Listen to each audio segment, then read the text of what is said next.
Hi friends, welcome to Ammu Chinnu wonder world. మీరందరూ ఎలా ఉన్నారు? ఏంటి ఇవాళ స్పెషల్గా ఉన్నామని చూస్తున్నారా? అవును, ఈరోజు ఫెయిరీ స్టోరీతో మీ ముందుకొచ్చాం. ఈరోజు మనం మనందరికీ చాలా ఇష్టమైన కథ సిండరెల్లా కథ చెప్పబోతున్నాం. వావ్ అక్కా! సిండరెల్లా కథ చాలా బావుంటుంది. అక్కా, నీకు సిండరెల్లా అంటే ఇష్టం కదా? నువ్వే మన కథలో సిండరెల్లా. చాలా మంచి ఆలోచన చిన్ను. అయితే ఊహలతో కథ మొదలు పెడదాం. చాలా కాలం క్రితం ఒక ధనవంతుడుండేవాడు. ఆయన చాలా మంచివాడు. ఆయనకొక అందమైన భార్య, ఒక చక్కని కూతురు ఉండేవారు. కొన్ని రోజుల తర్వాత ఆయన భార్య అనారోగ్యంతో మరణించింది. అతను చాలా బాధపడ్డాడు. తన కూతుర్ని చూసుకోవడానికి మరో పెళ్లి చేసుకున్నాడు. ఆమెకు 2 కూతుర్లున్నారు, కాని ఆమె చాలా క్రూరంగా ఉండేది. ఆమె సిండరెల్లాను చాలా బాధపెట్టేది. ఇంట్లో ఉన్న పనులన్నీ ఆమెతో చేయించేది. వంట చెయ్యడానికి ఉపయోగించే బొగ్గు పొయ్యి వల్ల ఆమె ముఖం నల్లగా అవుతుండేది. అందుకే ఆమెను వాళ్ల అక్కలు తనను సిండరెల్లా అని ఏడిపించసాగారు. సిండరెల్లా చాలా బాధపడుతూ ఉండేది, కాని ఎవ్వరినీ ఏమీ అనేది కాదు. ఒకరోజు సిండరెల్లా తండ్రి బిజినెస్ పనిమీద బయటి ఊరికి వెళ్లారు. అప్పుడే రాజభవనం నుండి ఒక ఆహ్వానం వచ్చింది. క్రౌన్! రాజకుమారుడు పెళ్లికోసం ఒక పెద్ద విందు ఏర్పాటు చేశాడు. ఆ విందుకు అందమైన అమ్మాయిలందరినీ ఆహ్వానించారు.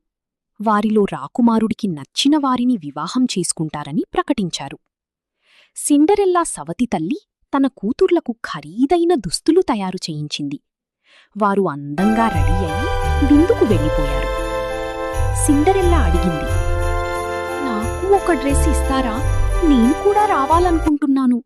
వారు నవ్వుతూ, నీలాంటి వాళ్ళు ఇలాంటి విందుకు ఎలా వస్తారు అని హేళన చేసి వెళ్ళిపోయారు. కాని సిండరెల్లా దగ్గర కనీసం మంచి బట్టలు కూడా లేవు. సిండరెల్లా తోటలో కూర్చుని ఏడుస్తోంది. అప్పుడు ఒక్కసారిగా ఒక ప్రకాశవంతమైన వెలుగు వచ్చింది.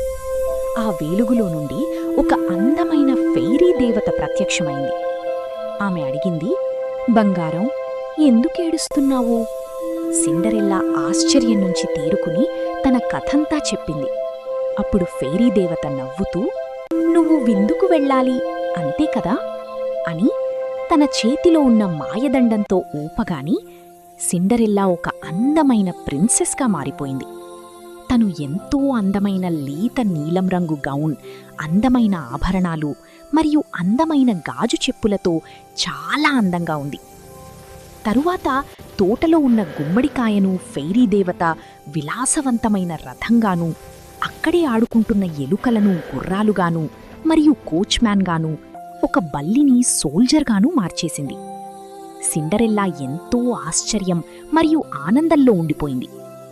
కాని ఫెయిరీ దేవత చెప్పింది, గుర్తుంచుకో బంగారు తల్లి, ఎట్టి పరిస్థితిల్లోనూ రాత్రి 12 గంటలకి ముందు తప్పకుండా తిరిగి రావాలి. ఆ తరువాత ఈ మాయాజాలం పనిచెయ్యదు. అన్నీ మునుపటి స్థితికి వచ్చేస్తాయి. జాగ్రత్త అని మరీ మరీ చెప్పింది. సిండరెల్లా గుమ్మడికాయ రథం మీద రాజభవనానికి వెళ్ళింది. అక్కడ అందరూ ఆశ్చర్యపోయారు. ఇది ఎవరు? ఎంత అందంగా ఉంది అని.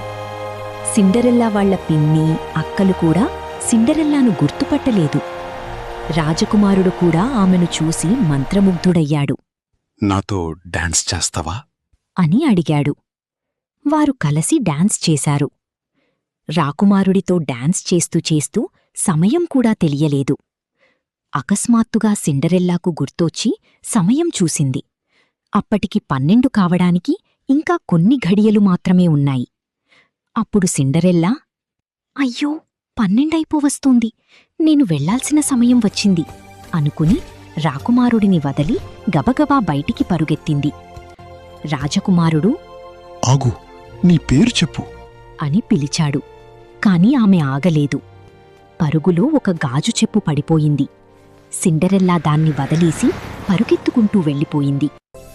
ఇంటికి వెళ్ళగానే సిండరెల్లా తన మునుపటి దుస్తుల్లోకి మారిపోయింది.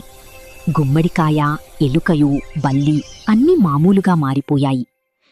తరువాత సిండరెల్లా తండ్రి తిరిగి వచ్చేశారు. సిండరెల్లా తన తండ్రికి జరిగిందంతా చెప్పింది. ఆయన, సిండరెల్లాతో ఈ విషయం నువ్వు మీ పిన్నికి కాని అక్కలకి కాని చెప్పొద్దు. నేను చూసుకుంటాను అని చెప్పారు. సిండరెల్లా సరే అని చెప్పింది.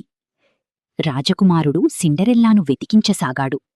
ఆయన రాజభటులతో ఇలా చెప్పాడు. ఆ అమ్మాయిని ఎలా అయినా కనుక్కోవాలి. అతను గాజు చెప్పుతో వెతికించాడు. రాజభటులు ఆ గాజు చెప్పుతో వారు ఆహ్వానించిన వారి అందరి ఇంటికి తిరిగి ఆ గాజు చెప్పు గల అమ్మాయి కోసం వెతుకుతున్నారు. సిండరెల్లా ఇంటికి కూడా వచ్చారు. సిండరెల్లా అక్కలు ప్రయత్నించారు. కాని వారికి చెప్పు సరిపోలేదు. సిండరెల్లా వాళ్ల నాన్న, భటులతో నాకు ఇంకో కూతురుంది, ఆమెను కూడా ప్రయత్నించండి అని చెప్పారు. సిండరెల్లా ప్రయత్నించింది. చెప్పు సరిగ్గా సరిపోయింది. రాజకుమారుడు వచ్చి సిండరెల్లాతో ఇలా అన్నాడు. నువ్వే ఆ అమ్మాయి, నన్ను పెళ్లి చేసుకుంటావా? సిండరెల్లా చెప్పింది. నేనిప్పుడు అందంగా లేను. అతను నవ్వుతూ నీ మంచితనం నాకిష్టం అన్నాడు. వారు పెళ్లి చేసుకుని సంతోషంగా జీవించారు.